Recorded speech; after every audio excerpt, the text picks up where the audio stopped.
तो मैंने एनसी के और जितने भी हमारे मेंबर असेंबली हैं, मैंने उनसे कहा है कि असेंबली शोरगुल के लिए नहीं है, वहाँ डिबेट होनी चाहिए, डिस्कशन होना चाहिए, जो पार्लियामेंट में ख़त्म हो गया है।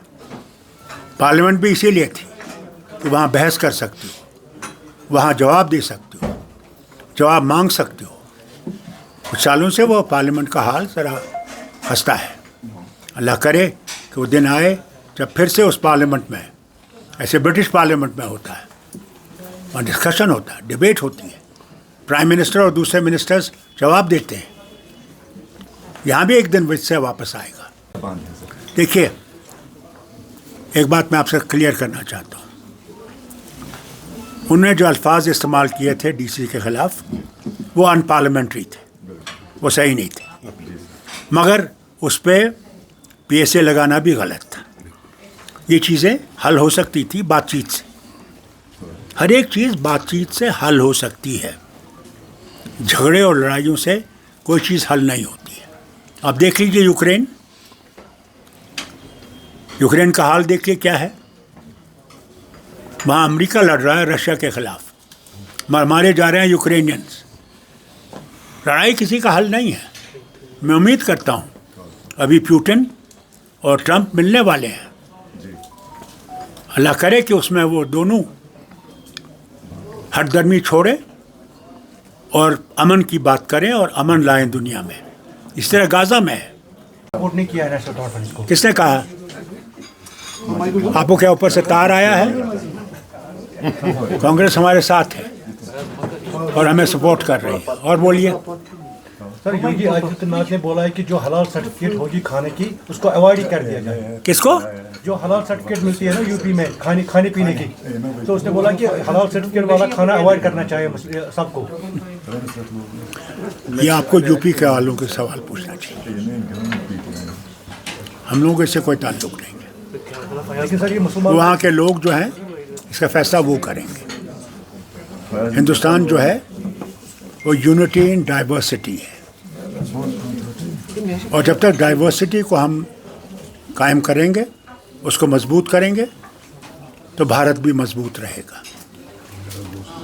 It is not a unitary system. और अनेकता में एकता है, और जब तक हम अनेकता को मजबूत करते रहेंगे, वतन भी मजबूत रहेगा। और ये वक्त की बात है, थोड़ी देर के लिए बात है। तब्दीलियाँ होती रहती हैं, कोई हुकूमत हर वक्त नहीं रहती है। इनका भी वक्त आएगा जाने का, मगर कभी हौसला हारना नहीं चाहिए। सब्र और बर्दाश्त होना चाहिए। जब तक हम सब्र और बर्दाश्त करते रहेंगे, सब ठीक होगा। ऊपर वाला सबके लिए है, वो किसी भी मज़हब से हो।